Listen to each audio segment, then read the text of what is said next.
Welcome back to Touring the AFC South. I'm your host, Mike Patton. And if you haven't been listening to my show, I always like to get a vision of a team from the outside looking in. Someone that doesn't normally cover the division or keep eyes on it. This week's guest is a writer for Sports Illustrated, and I'm sure he has a ton of sports. It's covered a ton of sports over the past few months, including the NFL. More than likely, wrote some things there. Welcome, Mr. Wilton C Jackson II to the show. What's going on, man? What's going on, Mike? I'm glad to be on, man. Definitely thankful that you brought me on to the show. Yes, sir. Well, thanks for coming on, man. I know after when we first met in Memphis, man, that was an incredible atmosphere down there at the Liberty Bowl, right? Absolutely, Liberty Bowl. It doesn't get anything better than that, man. Tennessee State, Jackson State, Southern Heritage Classic. I mean, obviously Dion, Eddie George. I mean, that was a really good classic. Definitely, I definitely would say that the score. I would like the score to be closer, but Yeah, the atmosphere was yeah. I think a lot of people would have wanted that game to be a lot closer. But I mean, you're talking about a Tennessee State team that's like made major strides since that game. Major strides. Of course, Jack State has gone on since that game to have the streak that it's on. Obviously, Coach Prime has had his health issues, but they're sitting in the direction they're going to be competing in the SWAC championship at the end of the season. So now they're just heading into their rivalry against Alcorn this weekend, and then after that, they'll know within the next week or so, whether they'll be playing essentially Prairie View or Alcorn from the SWAC West in the SWAC championship. Gotcha. Well, man, he's definitely taking that program up in a short amount of time. Yep, he is. He definitely is. Now, for those that aren't familiar with you, can you give them a little bit of your background? Because we went into a little bit of it just now. We're talking about HBCU football, but can you give them a little bit of background in kind of terms of where you've been and who you've written for? Yeah, sure. So I've written before I got to Sports Illustrated. I've been a couple different places, man. One of my first jobs after finishing graduate school was at a TV station in Atlanta called WSB TV, and so I was doing some digital work there on the digital team there. Actually got laid off from that job, and then I had to eventually come back home to finish graduate school. So I got my master's degree from LSU, and it just so happens that you talk about being at the right place at the right time. Ended up getting a job at the Clarion Ledger. So it's a part of the USA Today Gannett Network, it's the largest paper in the state of Mississippi. So I ended up starting there as a trending writer, and I wasn't even in sports. I just kind of found my way into sports. I was doing breaking news, investigations, features, whatever you want, whatever they needed me to do. That's what I was doing. And I found my way into doing some work with Southern Miss sports, high school sports, dabbled in a little bit with Jackson State sports. Before my time was up at the Clarion Ledger, I ended up doing some high school sports stuff as well. So, and from there, I spent a year and maybe a year and almost a year and a half at the Clarion Ledger, and then after that, I came on to Sports Illustrated in November of 2020. Gotcha. Definitely you've been hustling. And I didn't. And you talk about, we were just talking about that HBCU experience. So the job that I had before the Clarion Ledger that most people wouldn't even probably count as a job, like I was working for this platform called HBCU Game Day, and that's while I was working at WSB in Atlanta, and I was doing that on the side. So you talk about getting paid for one job, but doing the other work on another platform on another side. So I mean, like you said, man, just all into hustling, and really just trying to keep my passion at heart and really just go after what it is that I want to do. Yeah, well, I'm definitely familiar with HBCU Game Day. I've definitely seen that website promoted a lot of different places. Mm-hmm. Of course, now that we've kind of given everyone a nice little background on you, let's talk a little AFC South. Okay. If you don't mind. That's We're going to start with a team that's currently leading the division and has the best record in the AFC, and that's the Tennessee Titans. They're 2-0 after losing Derrick Henry, which a lot of people probably did not see coming and going against the Rams and the Saints. Let's be honest. Did you expect them to be 2-0 at this point after that injury? Speaking from someone who's a Saints fan, who on one side was like, you know, we're not. I in my mind, I figured the Saints would not have the best season, in my opinion, just due to the fact of the different, the next era of coming after Drew Brees, right? So looking at that and considering everything that's been going on with the Saints franchise, I possibly thought that the Titans could beat them. And when on Sunday, obviously watching the game, I thought to myself, like, this was a really huge win for the Titans, in my opinion. So I saw that win. I circled that one on the schedule to say the Titans could have won. Now, the game against the Rams, I did not see that happening. I did not see that happening at all. And I was just thinking to myself, like, what another big win after your star running back goes down. You're talking about this is not your average running back. This is Derrick Henry that you give him the ball, he's going to run up the middle, he's going to run the sideline, he's going to push you, he's going to shove you. You're not going to stop him. And nobody's really proven that they could just truly stop him consistently. So to see the Titans still rallying around Tannehill, and then obviously, you get Adrian Peterson in the mix. And, shout out to the receivers that the Titans have and the weapons they've been able to rally around Tannehill. But not only just the offense, you're talking about the defense. Defense has played a really big part in helping them, stay along this track. And so you're talking about a Titans team that could be very dangerous coming towards the end of the season. Not to mention they have one of the rather easier schedules going down the stretch versus some of the other teams. Gotcha. Now, I'll say this. There's a lot of people that don't see them as a viable contender for the Super Bowl, but do you see them as a viable candidate to make it to the Super Bowl, and why or why not? Well, one thing about the NFL, things change every week. Well, really, any sport, and specifically football, it changes every week. But when you start looking at the landscape of things now, you're talking about we're going into week 11 that starts Sunday. They have a matchup against the Texans. If all goes as planned, even though things don't always go as planned, if all goes as planned, they should beat Houston, right? So when you think about that, their schedule, they have the Patriots after that, then they have the bye week, then they have Jacksonville, Pittsburgh, San Francisco, Miami, and Houston. Out of those teams, I don't really see them losing to too many of those teams. I mean, I think obviously the Patriots, that's a road game, so that's going to give them some challenges within itself. That bye week comes really good before they have to go up against another division opponent. And what's so scary about when you're playing division football late in November and even into December, these teams that's not going to the playoffs, they have nothing to play for other than to say, hey, let's play spoiler. Let's make sure that the Titans don't get the top seed in the playoffs. Let's make sure that instead of them getting that first round bye, oh well, they have to play maybe in that second week. So I'll say right now, if they continue to play and continue to execute, if Ryan Tannehill and the rushing attack for the Titans can still cohesively go as one, I think they have a good chance to make a run.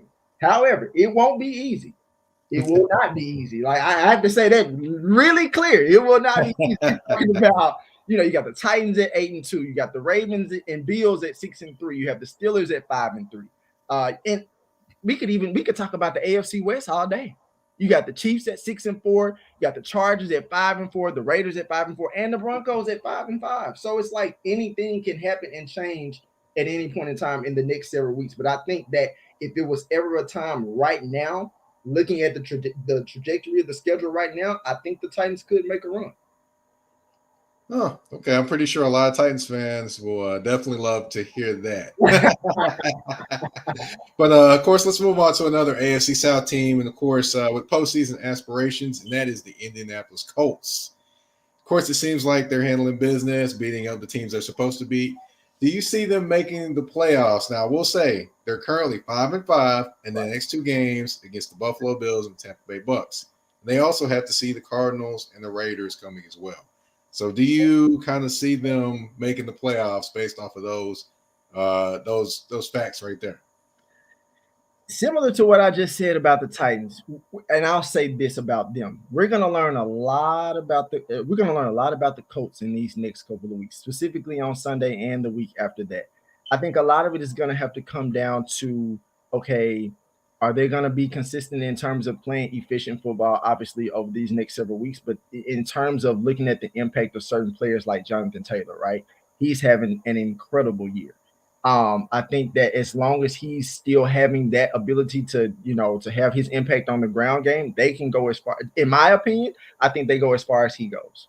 In my opinion, Carson Wentz obviously, struggled a little bit early on in the season, of course, but now he seems to be coming along and finding ways to get the offense going. But I feel like the key to the Colts, and I think anybody would agree with me, is making sure Jonathan Taylor gets that ball and making sure he still has a consistent impact over these next couple of weeks. Because, like I said, out of the teams I just mentioned and several more in contention right now, that's going to be tough. And then you have to look at, in their case, from the Colts perspective, they still have to deal with the Titans. Yeah. In a sense, they definitely still do. I mean, I don't think they're going to catch them, but hey. No, I don't expect them to catch them at all. But in terms of getting a playoff spot, that's something that they'll have to pay close attention to. Right. Now, you did mention, of course, Carson Wentz. And Carson Wentz is the key to their success. Of course, so is Jonathan Taylor, their talented running back. But do you have faith in their wide receiver core? You have Michael Pittman Jr., Pascal, and they got T.Y. Hilton, who kind of hasn't looked like he used to look. Right. Do you have faith in them to make it happen when they need to? They, like I said, the Colts have come up with some big plays. Like even in this past game, they've come up with some big plays when they need it. And obviously the names you just mentioned, they don't stick out or pop out like some of the other receivers that we think about in the league, the top tier receivers. But at the end of the day, I've always had this concept that as long as the quarterback can get the ball to the receivers that he has, you have a chance in winning every single time. And I think that's the key for the Colts. Is as long as Wentz can deliver the ball to them and they catch it and make plays, I think that's the most important part. Gotcha. Now, we've talked about the two teams that are kind of the teams in the division. Yeah. But we do have to talk about the other two teams. Absolutely. We're going to start with Jacksonville, go down to Florida. It seems like they played well defensively last couple of games, which I have to commend them for that because I didn't know if I saw that coming. Right. But offensively, they fought back in that game against Indianapolis, came up short. Do you think maybe Urban Meyer's starting to get a handle on this NFL coaching thing? I think he's probably getting a handle on it, but I think this is a Jacksonville team with a lot of moving parts. Obviously, a first-year quarterback in Trevor Lawrence, who seems to also be coming into his own over the last couple of games as well. They're just a young team, man, and usually you get a first-year coach in terms of his duration in Jacksonville, and you get Trevor Lawrence, who's still learning how to play in the NFL and adjusting to that. This Jacksonville team, granted, playing more with each other, getting more experience with each other, they won't be down forever. I think it's just the idea of them continuing to grow and learn as a team. Like I said, the Jacksonville that we saw per se in week 1 versus them almost coming back to win on Sunday that strides right there in terms of improving and getting better as a team. So if you're Urban Meyer, you have to like what you're seeing in your team in terms of their overall growth. Oh boy, I will say this. I'm going to go ahead and say this one now because they did surprise Buffalo already. Mm-hmm. But do you see them surprising anyone else down the stretch of the football season? And we're talking about Jacksonville, right? Yes. So when I'm looking at Jacksonville, you're talking about matchups against the 49ers, which I don't think they're going to beat the 49ers. Atlanta, that's up in the air. Granted, Atlanta has kind of found some steam a little bit. They beat the Saints, which I was not happy about. They have, the Rams, they have the Titans, they have the Texans, the Jets, the Patriots, and the Colts. In terms of a shocker, like I said, anything can happen in some of these division games. So if it was going to be a shocker, and it would be a big one, it would either come in week 14 against Tennessee or week 17 against New England, in my opinion. However, I don't see it happening. I wouldn't put my money on it. I hear you. It's a short bet on that one, right? Absolutely. Oh my goodness. Yeah. Well, Urban. Hey, I know. At least they can back up off him a little bit because at least they looking better than they did begin the season. So, absolutely. Okay. Finally, I do have to talk about the Houston Texans. Of course, I thought this past week, they getting Tyrod Taylor back. They were looking good for 6 quarters, and he had the offense looking like something. He comes out against Miami and throws like 3 picks. I mean, do you think that honestly, just looking at this team and how they kind of flowed through the season, do you think that Culley is getting through this team, or he's going to have long enough to fix this team, or is he like the sacrificial lamb? When I think about that, I look at it in a couple ways, but specifically, my main point with that is that I think he gets a little bit more time to deal with this team. I think he right now he's currently dealing with the hand that was dealt with him. I don't think when he started this season, well, granted, before the actual season started, we were talking about before all the reports came out about the Deshaun Watson case. I don't think he was preparing or planning for that to happen. No one was. And so in considering that you're dealing with that, you're thinking about, what your team has to offer in terms of the other teams across the league, well, let alone the division and across the league. And so I think that once they get past this season and determine what's going to happen with Deshaun Watson moving forward, I think that's when you'll really get a chance to see what could be made of this Texans team going forward. Because right now, this is a team that you have a certain amount of players that's lining up each week. They're playing in the games. And in terms of them, the chances of them winning, it's not really high right now. Yeah. Man, I guess. But I mean, it's just we're just keeping it real. They're just not good. Yeah, you're right. I mean, they kind of fooled us, I guess, the first week of the season. But of course, Jacksonville isn't exactly lighting it up either. So, exactly. Of course, last but certainly not least, about the AFC South, we'd be remiss if we didn't talk about Deshaun Watson. Of course, it seems like it's really quiet around his camp and around Houston talking about him right now. Currently, what do you think happens given, all that's surrounding him right now? Everything with him seems to start. It starts with a lot of hype, and then it gets blown down to say, "Oh, well, we couldn't make this deal happen, or we couldn't make this happen." It was the big deal of he's gonna go play for the Dolphins, and he's gonna resurrect Miami into a playoff team, and and that didn't happen. So now I really think at this point it really comes down to the league's investigation and making sure the league does what it's supposed to do in terms of his case. Because I think other than that, like right now, the situation is going to currently remain the same. I feel like the Texans aren't going to really move forward as a franchise until he's gone from the franchise. It's nothing like having a player in a franchise that does not want to be there. One and two, he can't play. Granted, do I think he's still a great player just from a player's perspective? Absolutely. But in terms of him not being able to play, you're hurting the franchise. They're not able to move forward after you. And I think that once he gets away from the franchise, goes to, whatever team that's going to pick him up, I definitely think the Texans will be a much better team. And I also think that Culley will get a true definition of what he's going to be dealing with in the next season moving forward.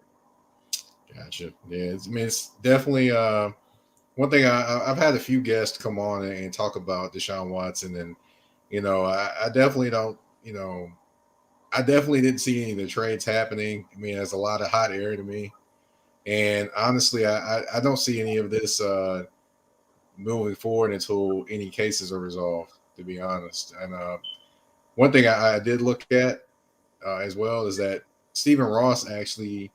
The one thing stipulation he had is that he solve all the cases, or he, I guess, go ahead and I guess admit fault in the cases, and things like criminal settlement. Exactly. Deshaun Watson didn't want to do that, so I knew at that point, yeah, he wasn't going anywhere at that point. So. Absolutely, and so it really comes down to a situation of, okay, you can't go anywhere right now. You essentially not dressing out. You're not with the team, but the team can't move forward because you're there. No disrespect to Tyrod Taylor. I mean, obviously the guy's doing the best that he can.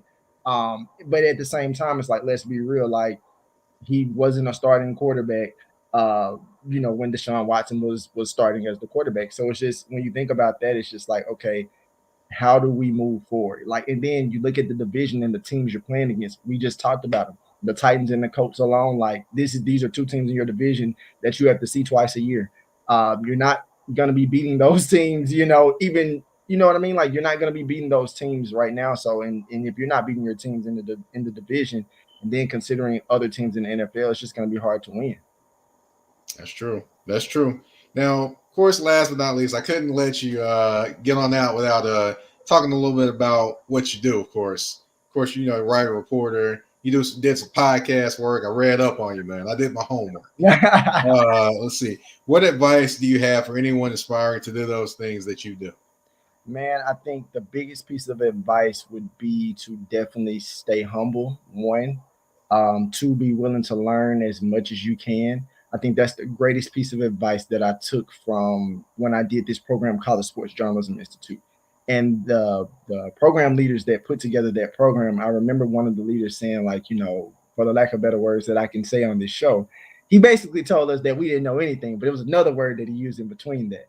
And so from that, I always took that as like, okay, on one side, some people may say, oh, that's mean, that's harsh or whatever. But in the grand scheme of things, at 21, 22 years old, you're thinking to yourself, like, but you know what? We really don't know anything. And so being able to be willing to learn, being willing to adapt to new things. Like, so when I graduated from undergrad, I thought that I wanted to just strictly be on TV. But then I thought to myself, well, I don't want to just be a figurehead on TV talking about sports for 2 or 3 minutes. So, I obviously picked up other traits of the craft. Like I started writing, continued to perfect my on-camera presence. And then also when I was in undergrad, worked with the radio station and different things like that. So I always wanted to be able to do multiple things and really do it all. So I would definitely say make sure that you're staying open to all opportunities. And then also find someone that you would like to, when you look at them, if what they're doing is what you want to do, try to chart your path exactly like the way that they're doing it. Obviously, it won't be the same because, you're the person that you are and they, were who they were. But you want to be able to see and look at someone that you can actually kind of emulate to say, hey, I would like to be like this person moving forward within the industry. What are the things they're doing, and what things should I be doing in my space and time of my life to continue to go toward that path? Gotcha. I kind of wrote down a few things. No, I was listening. No, I was gonna say I was taking notes, but I was listening. But yeah, man, thank you for coming on. Definitely, drop the wealth of knowledge on us and on the people listening. And if they want to catch more of your knowledge, more of your information, where can they catch you? And then also, can you tell any things that you may be working on? No, for sure. So if you want to catch me, you can follow me on Twitter at Wilton Reports. That's where I, doing a lot of my stories and tweeting different things and things like that. So because at Sports Illustrated, I'm doing a bunch of different things. So obviously working on the breaking news team, but then also doing features. Some of those features come with, as we talked about, HBCU sports, women's college sports, actually, some WNBA, sometimes some NBA. It's really just a wide, variety of things. But you can find most of my work on SI.com. I'm actually in the process of relaunching my podcast, the Red Diamond Report podcast. It'll be relaunching most likely in the month of January. I'm in the process of getting some things put together for that, and I'll be relaunching that in January. And just it's a few other opportunities that's coming up. Haven't fully solidified anything yet per se. But I'm excited about it. Like, I'm excited about the work that I'll be doing, that I'll continue to do at SI and with my podcast, and we'll just see how things go. And I also teach on the collegiate level as an adjunct professor, a couple of journalism courses, and I recently helped out this high school journalism program. So when I was in graduate school, I created a curriculum specifically for high school journalism students, and so I helped them reestablish their newspaper organization, which is now not just a newspaper, but it's newspaper and online. And so I helped them relaunch their journalism program. And so now they're putting together newspapers, and then starting in January, they will have an online platform to go with it. Well, man, I thought I did a lot of things, but I think you got me beat. So, well, thank you again for coming on. Sports Illustrated's Wilton C Jackson II. Thank you. You've been listening to Touring the AFC South with your host, Mike Patton. We're out.